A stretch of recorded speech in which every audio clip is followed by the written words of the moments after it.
hojjettuun manaa ijoollee lama ajjeefte.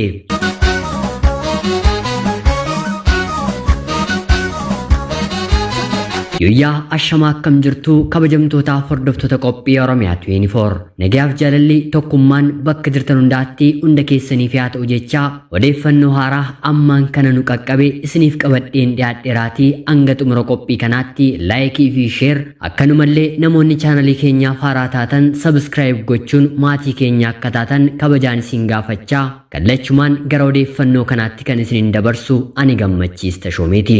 Baay'ee nama gaddisiisa. Magaalaa Finfinnee naannoo Boolee Arraabsaatti guyyaa har'aa wanta bitaa namatti galutu dhagahame. Kana duras dhiyooma kanatti Arsii Gada Basaasaatti gochaan sukkanneessaa akkanaa raawwateera. Boolee Arraabsaa naannoo kondominiyeemii bilookkii 51ffaa irratti hojjettuun manaa guyyaa har'aa daa'imman lama ajjeeste.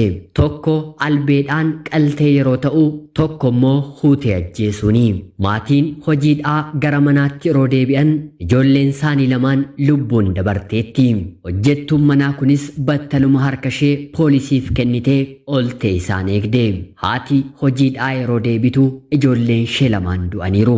Haaluma wal fakkaatuun gidduu kana Arsii Lixaa aanaa Gada Basaasaatti hojjettuun manaa haadhaa deessee ciistuu fi ijoollee xixiqqoo 3 bifa sukkaneessaa ta'eetiin ajjeesuun ishee dhagahameera.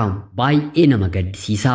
Keessumaa ilmaan keessan hojjettuu keessanitti kennitanii hojii kan ooltaniitiif barnoota guddaa akka isiniif ta'u homaa shakkii tokkollee hin qabnu. Seexanni dhala namaa fayyadamee addunyaa kana wantoota keessummaa ta'an dhageessisuun akkuma itti fufetti jira.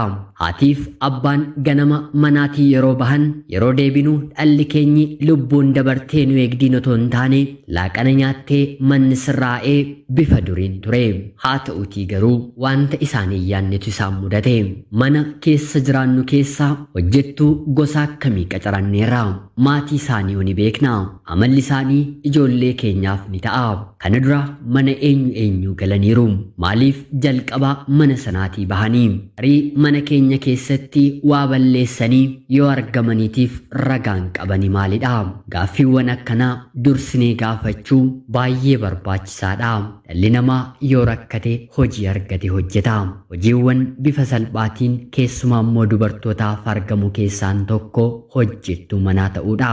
Mana firaa yookiin immoo alagaa galanii barachuun yookiin immoo maallaqa xiqqoo argachuun kan itti jiruu isaanii fuulduraa gaggeeffatanii. Dhalli namaa immoo amala garaagaraa qaba.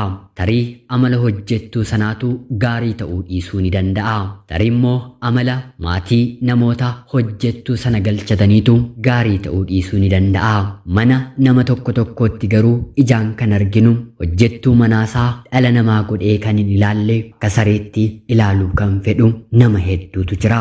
Waliin nama jiraatu baay'ee kan gadi qabnu mirga namummaa isaa sarbinee waliin kan jiraannu yoo ta'e booddee bu'aa kanaatiif nu saaxiluu ni danda'u.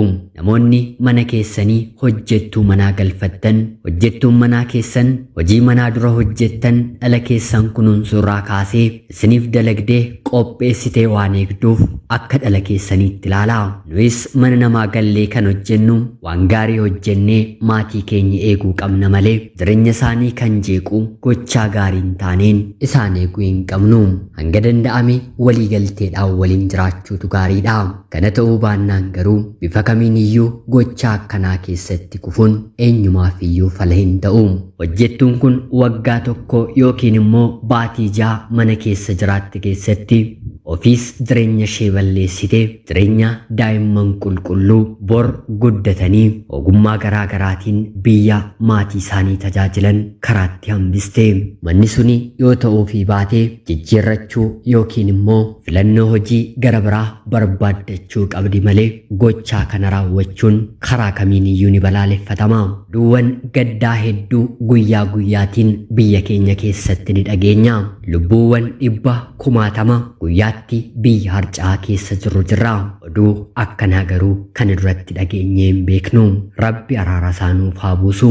Lubbuu daa'imman kanaaf boqonnaa, maatii kanaaf immoo jajjabina hawwina. Yeroo gaarii.